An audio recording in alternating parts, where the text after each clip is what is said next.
Hello and welcome to Metal Vice, a podcast where we talk about all things music. Well, the things we care about. That's right, which is mainly metal music and live music. I'm one of your hosts, Brian, joined with your other host, Karen. And Karen, what is this episode all about? As I Lay Dying at the House of Blues. Yes, this is part of their summer 2024 tour with Chelsea Grin. Chelsea Grin or Chelsea? Chelsea is what everybody said. I have always said Chelsea Grin. Okay. But everybody at the show was saying Chelsea Grin. Chelsea? Yes. Chelsea Grin. No. Sorry, I got that backwards. I always say Chelsea. But it's and Chelsea. Everybody says Chelsea. Yeah, all right. So, whatever it is, sorry. Chelsea Grin. Chelsea Grin and Entheos as the support for this. Yes. As you said, this was at the House of Blues on July 21st, 2024. Ticket prices for this were $25. Yep. I think this was part of the ticket sale they have in the spring. Yeah, like the Live Nation. Yeah, $25 tickets. Mm-hmm. Yeah. Yep. And that was fees and everything, $25 flat. Yep. So that was really kind of cool. Next year, we're buying a lot of tickets during. We'll see. They don't always have shows we want to see. Yeah. And once we bought, I think Baroness was a couple shows before this. They were on there as well. But I think Baroness was cheaper. No, it was $4 more. Oh, yeah. So and also you don't have the fees. Price. And you don't have the fees. So you're saving a little bit more money. Yeah, exactly. So there's definitely some stuff on there. But yeah, as you said, this was at House of Blues. What used to be our favorite venue and now one of our least favorite venues for sure. Yep. I hate being there. I'm fine if we're on the floor. But then we're also sort of on the floor and we're not leaving the floor because it's a pain to get back into. And if you can't get back into the floor, then it's sort of annoying. Yeah. And whatnot. I'm not a fan of the whole setup. I used to, like you said, it used to be our favorite venue, 2017, 2018. I loved House of Blues, but then again, pretty much the only show that we had ever seen was at House of Blues, or it was at Aragon, I think, or Riviera, up north. Riviera, you hadn't last year. I think was your first Aragon show. No. Yeah. You hadn't seen 2019. We went to an Aragon show. What did we see in 2019 there? I don't know. I guess last year wasn't. We saw Lamb of God there. That was your first one, I think. Lamb of God in 2022. Was it? I think so. I don't know. I had seen a lot of stuff at Aragon before you had because I used to hate it because I would go there with my friends and see EDM shit and getting in and out. And I kind of told you this is gonna be a pain in the ass to get in and out. But then when you went to that show, it was oh, this is easy.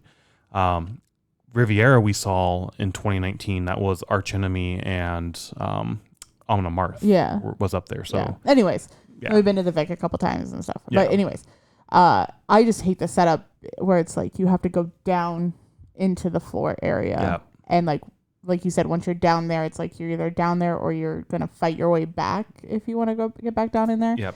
And I hate that it's just so cramped. Everybody wants to be down there. So it's it's just so cramped because I think they sell all the area by the bar and all that stuff. But everybody wants to be down in that section. Yeah. It's not the greatest venue, but they're going to keep selling tickets to it. Oh, yeah. More bands are going to keep coming to play to it. And we'll go see bands that we want to there. It's going to be a pain in the ass. Yeah. But whatever. We'll definitely see shows there again. But it's when they announced the show at the House of Blues, we instantly all right, are they going to be at the Radius? Not the Radius. The Rave. Are they going to be at the Rave in Milwaukee also that we can make that work potentially? Let's go check that out. But yeah. We do try to look around to see if there's anything else we could go to. Yeah. But, oh, well. It's really a shame. It used to be a cool venue, and then we went to other venues and realized how better the other venues are. Yeah. Anywho, but with that being said, that I was in a not so happy mood all night for the show because we were at House of Blues. Yeah. And how it's set up and stuff. Just I was not happy with it. And you were super excited for this because you wanted to see Chelsea Grin. You've wanted to see them for a while. Yeah, now. and I like Entheos, and I've wanted to see Chelsea Grin for a long time. As I Lay Dying, I wasn't. For some reason, the entire time I thought we were seeing Thou Out. Thy Art as Murder? Yeah. Until the day of the show. I don't know why. But I mean, I like As I Lay Dying as well. There's a few songs that I like of theirs. So it was fun. It's kind of fun to show up to a show and be oh, I think I'm seeing this person. And then it's a totally different person. Maybe. I don't think I'd enjoy that as much. But you mentioned the sets already, who we saw. Why don't you tell us what we had for Entheos set list?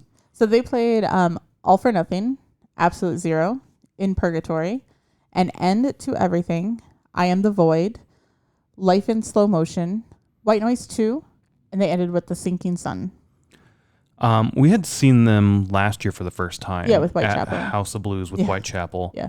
I remember thinking their set was fine, if I remember correctly, during that show.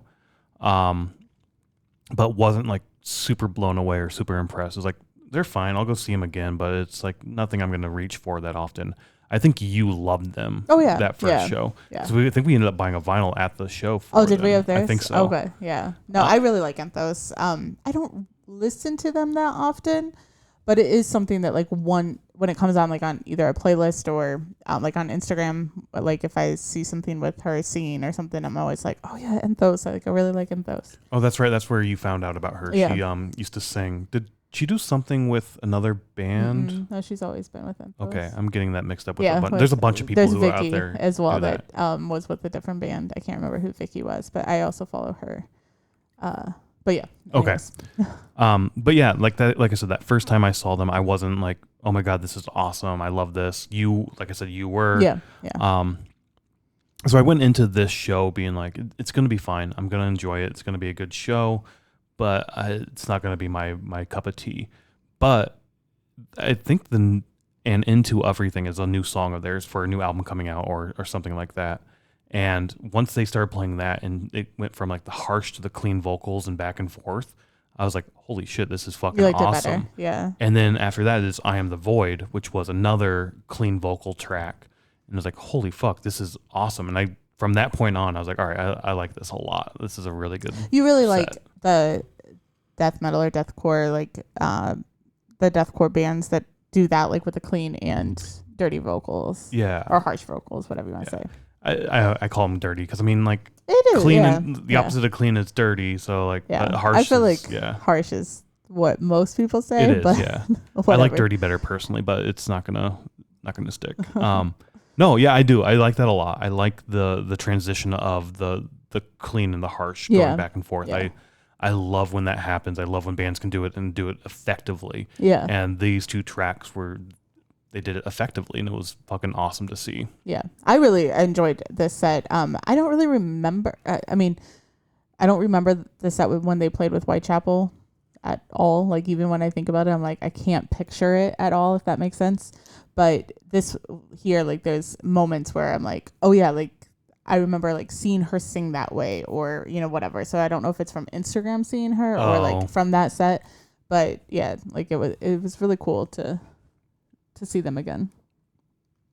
I felt like not many people were super into it at the beginning.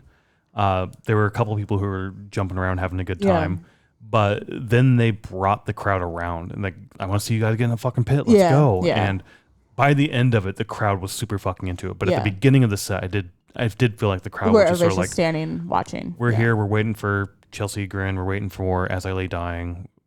We're here to check you out. Yeah. And I felt like they won the crowd over, which was fucking awesome to see. Yeah.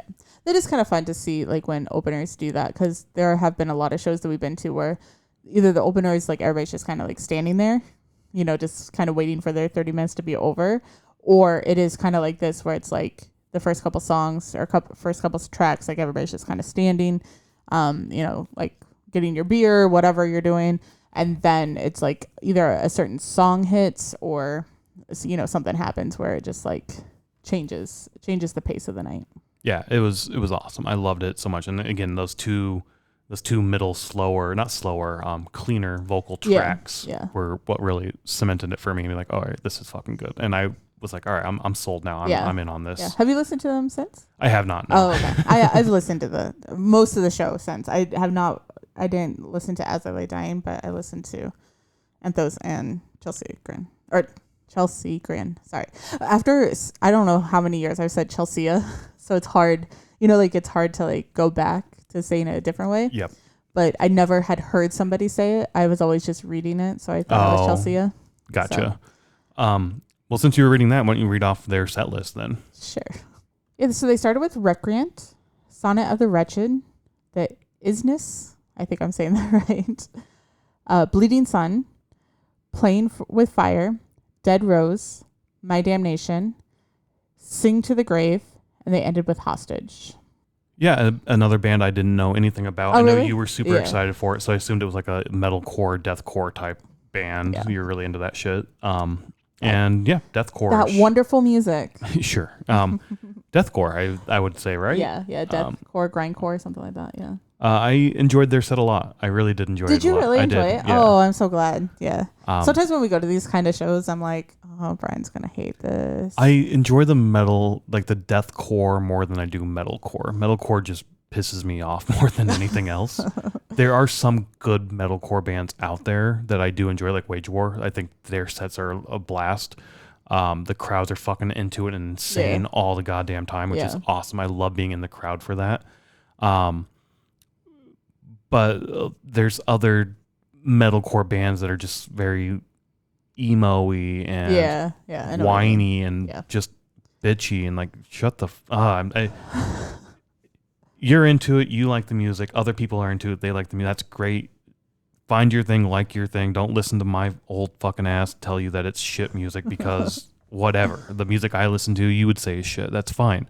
It's your music, it's your art, it's your thing that you enjoy. Nobody can tell you you're wrong. Except for you're wrong because it's fucking shit. Except for you're not because, it's you. Yeah, you know what I'm saying. Yeah, I know what you're saying. Yeah. But it's not my thing often. But I'll go because you want to go there. I do enjoy the crowds. I do enjoy the atmosphere. I do enjoy seeing and hearing the music. I really do.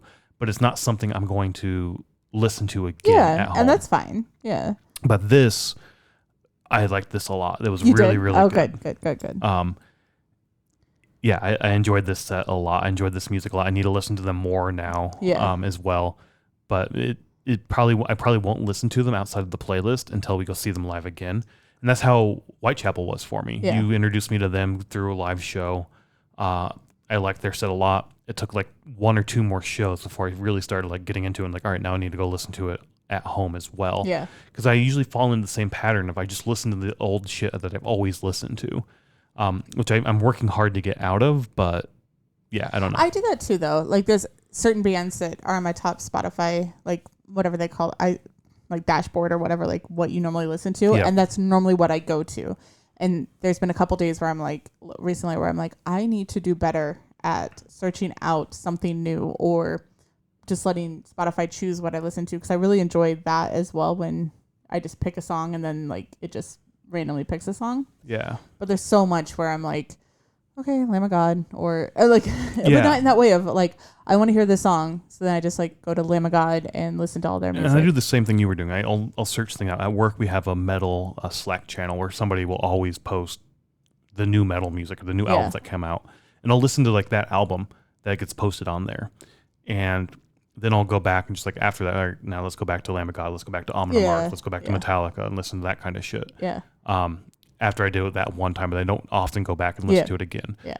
Again, it's after I've seen a show 4 or 5 times, not that many, like 2 or 3 times. 2 or 3 times, yeah. Seeing them live and really getting into it, then it's like, okay, let me go seek this out. Right. I know what you mean. Yeah. I know exactly what you mean. They're going to be one of those bands, I think, for me that not right now, but in a few months or in a few years, and maybe a year or whatever, I'll start to listen to them more and more and more and more. We'll probably see them again next year.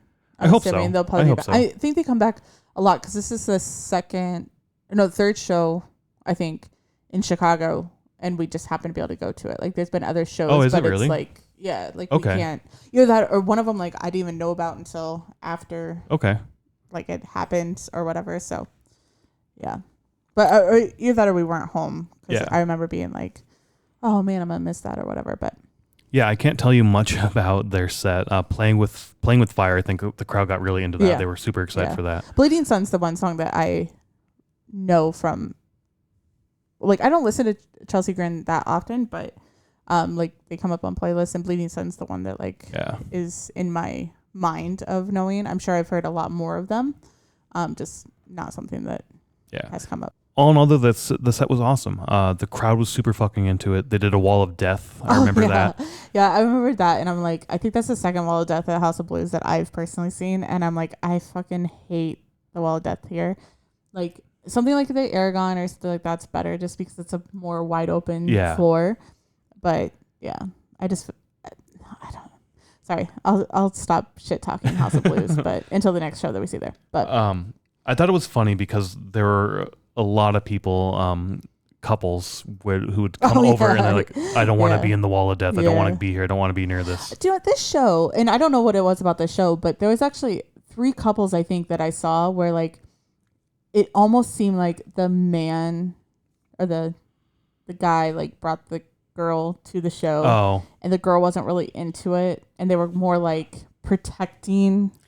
It's like when I took you to your first metal shows. True, I'm trying to get you into my music, trying to get you into the thing I care about, and this is a new experience that you're kind of afraid of, like just a bunch of being sweaty, in a crowd of people, hairy motherfuckers just crashing into each other. Yeah, like why would you do that? Why would you hurt yourself like that? And not realizing that it's fun. You're not actually hurting yourself. You're not hurting others. You're having a good time. Like everybody's taking care of everyone else. So I just haven't seen it at very many shows. And this show, I felt like I saw more, and I was just like, it was kind of cool because it did remind me of when we went to it. But I don't see it as much anymore either. Going to show, I mean, this is probably in another podcast somewhere, but like I remember going to shows and being like, you have to keep your arm around me. Or, you know, like, and then now I'm like, don't touch me. Like, you're too close to me. Like, get away from me. But the crowd was awesome. It was good to see that kind of shit. And hopefully they go to more shows and see more shit. Yeah. Anything else for Chelsea Grin? No, I was happy to see. I can't wait to see them again. So I'm glad that you liked them, because that means that it'll be easier to be like, they're coming. Like, let's go. No, I would have done that anyway. Oh, okay. Like so. Okay. But I mean, I was into it. I am excited to see them again too. Yeah. But then we get to our headliner, As I Lay Dying. Why don't you read off their set list for us? So they start with Nothing Left, Falling Upon Deaf Ears, Through Struggle, Redefined, Parallels, A Greater Foundation, Condemned, Blinded, Shaped by Fire, 94 Hours, The Darkest Night, Reseparation, Burden, Anodyne Sea, Through Struggle, and they came back out for an encore of My Own Grave and Confined. It's a lovely encore. I am so with Spirit Box. Fuck encores. You're done with encores? Just play. Just play through. We all know you're coming back out, so. Blinded, I think, is the only song of As I Lay Dying that I knew going into this. Oh, okay. Yeah.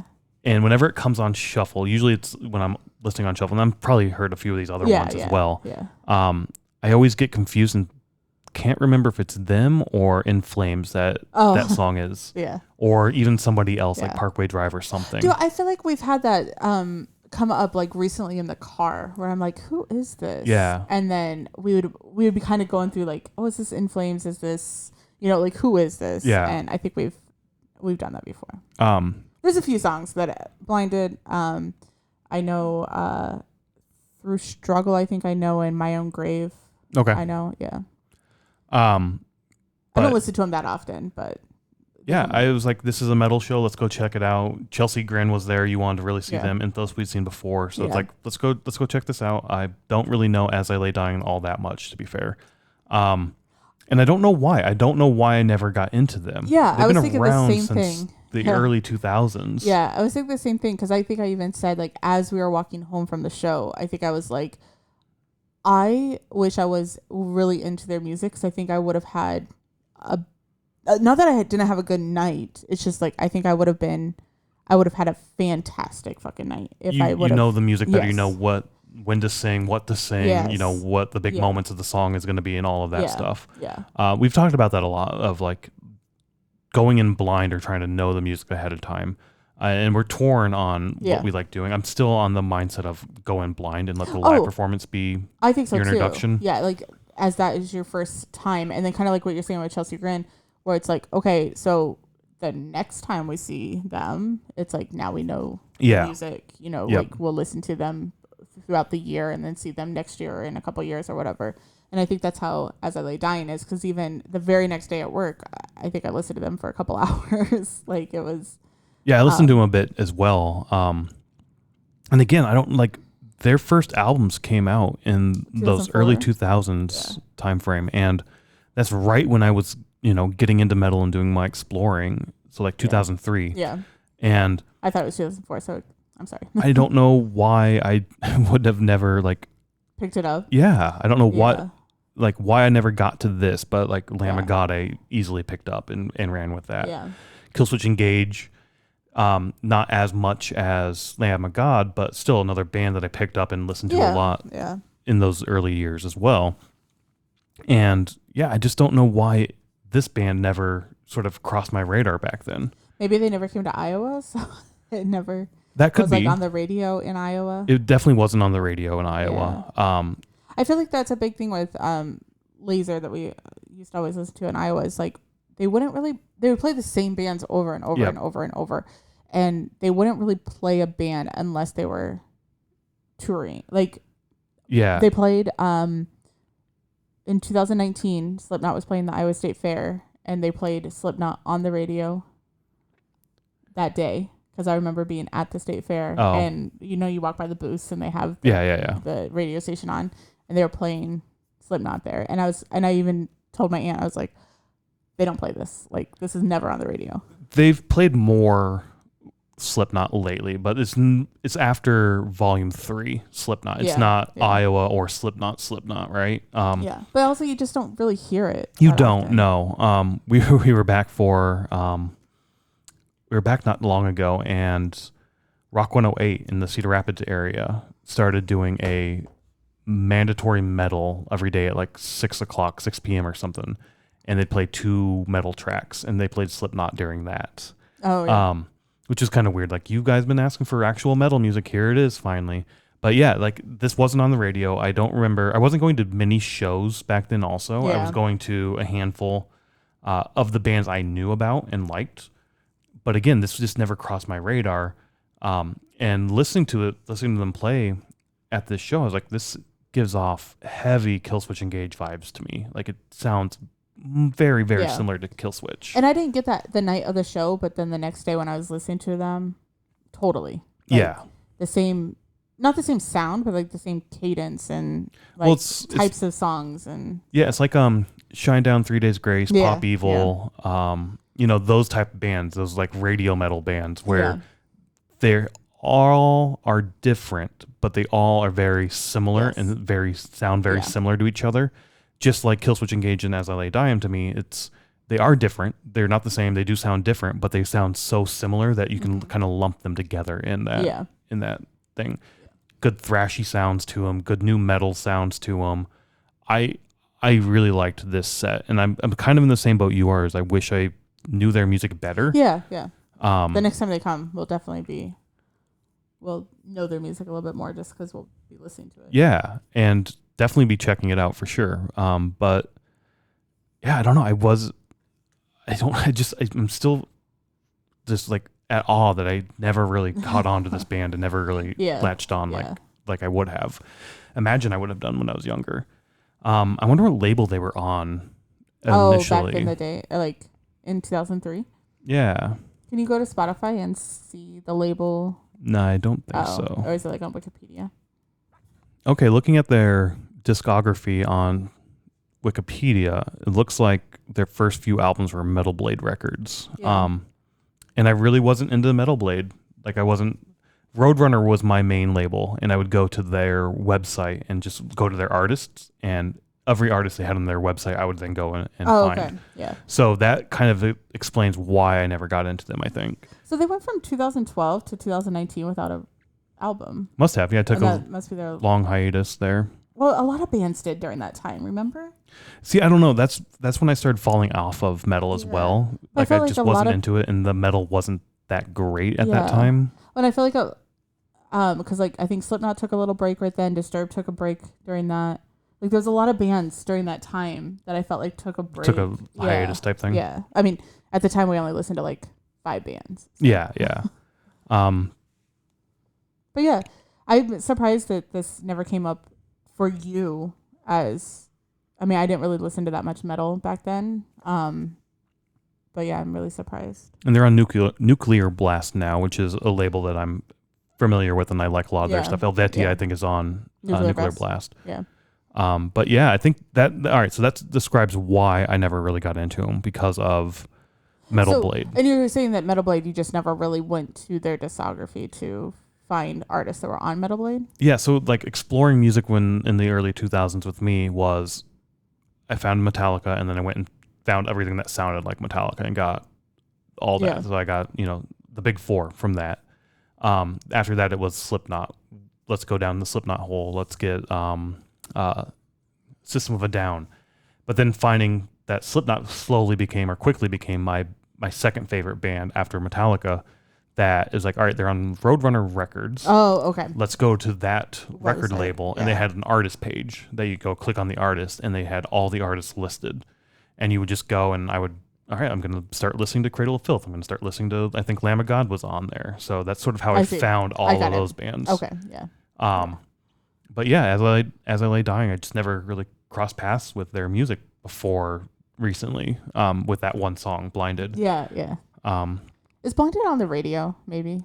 I don't think so. I think it's just on my shuffle. On the shuffle, okay. It's always coming up it's on my shuffle. Excuse me. It's on my shuffle all the time, too. So it's very annoying, but also, like, it's kind of cool. Yeah. In any case, I loved their set. I loved the energy in the crowd, the atmosphere of the crowd.